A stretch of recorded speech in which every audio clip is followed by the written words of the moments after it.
வணக்கம் மக்களே. பிஜேபி வாக்காளர் பட்டியல் வந்துருச்சு.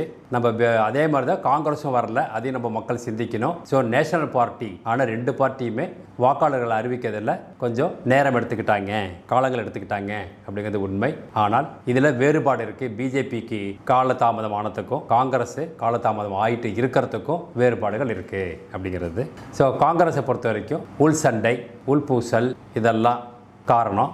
இது எப்போதில்லை, எப்போதுமே பார்க்கலாம். ஸோ நேர்முகமாக ஒருத்தங்க ஷூட்டிங் போய் சண்டை காட்சியை பார்க்கணும் வேண்டாம். நீங்கள் நேரடியாகவே பார்க்கணும் அப்படின்னா நம்ம காங்கிரஸ் ஆஃபீஸ் இருக்கு இல்லையா, சத்தியமூர்த்தி பவன் போனீங்கன்னா அங்கே நேரடியாக நீங்கள் சண்டைகளை பார்க்கலாம். காங்கிரஸ் யாரும் அடிச்சுக்கிறத பார்க்கலாம். அந்த சண்டைகளால தான் பல தலைவர்கள், காங்கிரஸ் தலைவர் விஜயதாரணி ஆகட்டும், மற்றவங்களாம் ஆகட்டும் வெளியில் வந்துட்டாங்க. சிதம்பரமும் அப்படி தான் வந்தார். தனியாக கட்சி ஆரம்பித்தார், ஒன்றும் எடுப்படலை, கடை ஓப்பன் ஆகலை, அதனால் திருப்பி போய் சேர்ந்துட்டார்.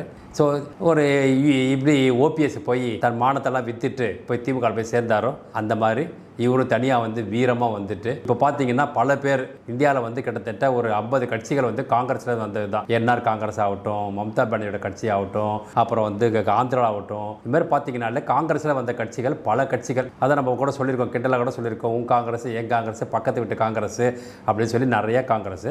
அதே மாதிரி சிதம்பரமும் ஒரு காங்கிரஸ் கட்சி தனியாக ஆரம்பித்தார். காங்கிரஸ் பேரில் ஒன்றும் எடுப்படலை, டேக் ஆஃப் ஆகலை.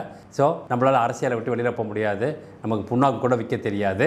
அதனால் நம்ம கொஞ்சம் இதில் தான் இருந்தாலும் வேறு வழி இல்லைன்னு சொல்லி திருப்பி தாய் கழகமான காங்கிரஸ்லேயே சேர்ந்துட்டார். இந்த மாதிரி காங்கிரஸில் பார்த்தீங்கன்னா அடி தடி உத உங்களுக்குள்ள ஒரு இது இல்லை, இந்த மாதிரிலாம் இருக்கும். ஸோ இதுதான் காரணம் அப்படிங்கிறது. இதே பிஜேபியில் அப்படி கிடையாது. எங்கெல்லாம் வச்சு யாரை வச்சா வெற்றி வாய்ப்பு வரும் அப்படிங்க சிந்திச்சு அதை நிறுத்தணும். வெற்றி நம்மளது கண்டிப்பாக ஆகணும். 27ல் 20 கிட்டத்தட்ட 20 மேலே வரணும் அப்படிங்கிறதுக்காக அவங்க எடுத்துக்கொண்ட நேரம் அப்படிங்கலாம் பல பேர் பேசுகிறாங்க. அண்ணாமலை தான் காரணம் அப்படின்னு அவர் எப்போயுமே சொல்லிட்டாரு, ஈஸ் எ ஜென்டில்மேன். அவர் கிளியராக சொல்லிட்டார், நான் நிற்கலை. ஏன்னா அவர்கிட்ட நின்னார், தோற்று போனார். மக்கள் இன்னும் புரிஞ்சுக்கணும், மக்கள் இன்னும் பக்குவப்படணும். அதனால் என்னை புரிஞ்சுக்கிற வரைக்கும் நான் நிற்கலை அப்படிங்கிற மாதிரி அவராக வெளிப்படையாக சொல்லலை. அந்த மாதிரி அவர் நிற்கலை. என்னுடைய தொண்டன் கட்சிக்கான பணி நான் எப்போவுமே செய்துட்ருப்பேன், பதவிக்காக நான் இல்லை அப்படின்னு அவர் சொல்லியிருக்காங்க. ஈவன் இப்போ பிஜேபி கூட சில பேர்லாம் வந்தாங்க, எனக்கு சீட்டு தரல அப்படின்னு சொல்லி பிஜேபியை விமர்சனம் பண்ணாங்க, கட்சியை விட்டு வெளில போகிறேன்னு சொன்னாங்க. இவர் பார்த்தீங்கன்னா எனக்கு பதவியே வேணாம், நான் பணி செய்கிறேன், என் பணி அதுதான். இன்றைக்கி இந்தியாவில் இருக்கக்கூடிய ஒரே ஒரு மக்களுக்கான கட்சி எதுன்னு பார்த்தீங்கன்னா பாரதிய ஜனதா பார்ட்டி, மோடிஜி. இதுக்காக தான் என்னுடைய பணி, என்னுடைய இது அப்படின்ட்டு இருக்காரு. இதுதான் ஒரு நேர்த்தியான நேர்மையான அரசியல்வாதிக்கான அழகு.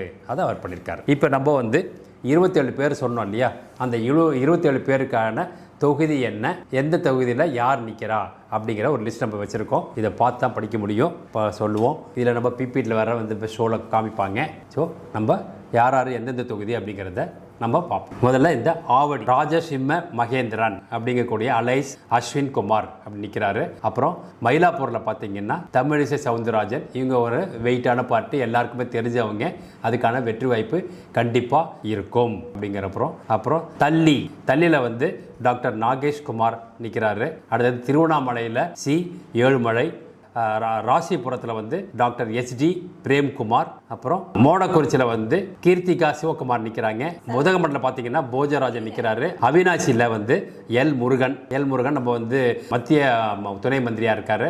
இப்போ அவர் அதை விட்டுட்டு இங்கே அசம்பிளியில் நிற்கிறாரு எம்எல்ஏ பதவிக்கு. ஏன்னா அவரெல்லாம் தமிழிசை சவுந்தரராஜன், வானதி சீனிவாசன், எல் முருகன் இவங்கெல்லாம் பலரால் அறியப்பட்டவர், எல்லாராலையும் அறியப்பட்டவர். அவங்களுடைய என்னென்ன பகுதி, அதனால் எல் முருகன் நிச்சயம் அகைன் ஒரு லெஜெண்ட்ல சொல்லலாம். அதுக்கப்புறமா திருப்பூரில் தங்கராஜ் அப்படிங்க நிற்கிறாரு. கோயம்புத்தூர் வடக்கில் Vanathi Srinivasan again familiar figure. அடுத்தது ஆல்ரெடி நின்று அவங்க அதே தொகுதியில் நின்று வின் பண்ணியிருக்காங்க. அப்புறம் திருவாரூரில் கோவி சந்துரு நிற்கிறாரு.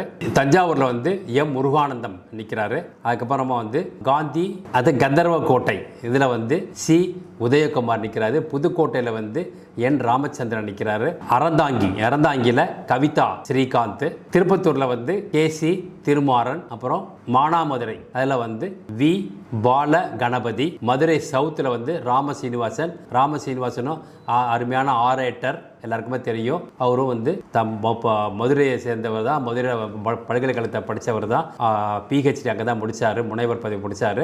அவரும் எல்லாருக்கும் அனைவராலும் தெரியப்பட்டவர். அப்புறம் சாத்தூரில் வந்து நயினார் நாகேந்திரன், இப்போ இருந்த பிஜேபியுடைய தலைவர், தமிழ்நாட்டுக்கான தலைவர்.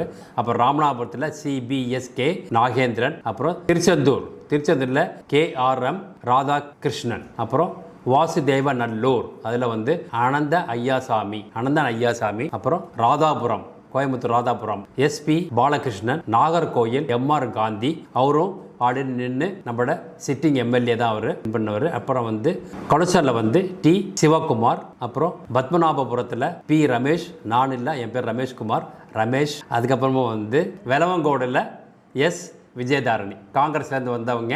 அங்கே வந்து அவங்கள வந்து நம்ம ஆல்ரெடி சொன்னோம், அவங்களெல்லாம் வந்து அவங்களுக்கான ஒரு மதிப்பு அங்கே இல்லை, அதை ரிசைன் பண்ணாங்க. பிஜேபினா சரியான கட்சி நாட்டுக்குன்னு சொல்லி இங்கே வந்து சேர்ந்துருக்காங்க, அவங்களுக்கு கொடுத்துருக்காங்க. அவங்களுக்கு பெரிய வெற்றி வாய்ப்பு கண்டிப்பாக அங்கே உண்டு அப்படிங்கிறோம். இதை வந்து நம்ம பிபியில் போடுவாங்க, பார்த்துக்கலாம் நம்ம. ஸோ மக்களே, இதை எதற்கு சொல்கிறோன்னா, பிஜேபி எந்தெந்த தொகுதியில் யாராக நிற்கிறாங்க, இந்த 27 தொகுதியில் குறைஞ்சது 20 தொகுதி வின் பண்ணுவாங்க அப்படிங்கிறது. 27 வின் பண்ணாலும் ஆச்சரியப்படுத்தல, பட் குறைஞ்சது 20க்கு மேலே வின் பண்ணுவாங்க. 4 அப்படிங்கிறது 20க்கு மேலே அசம்பிளியில் பிஜேபி மெம்பர்ஸ் போவாங்க அப்படிங்கிறது நம்மளோட நம்பிக்கை. இதுக்கு மக்கள் ஆதரவு மிக மிக முக்கியம். நன்றி, வணக்கம், ஜெய்ஹிந்த்.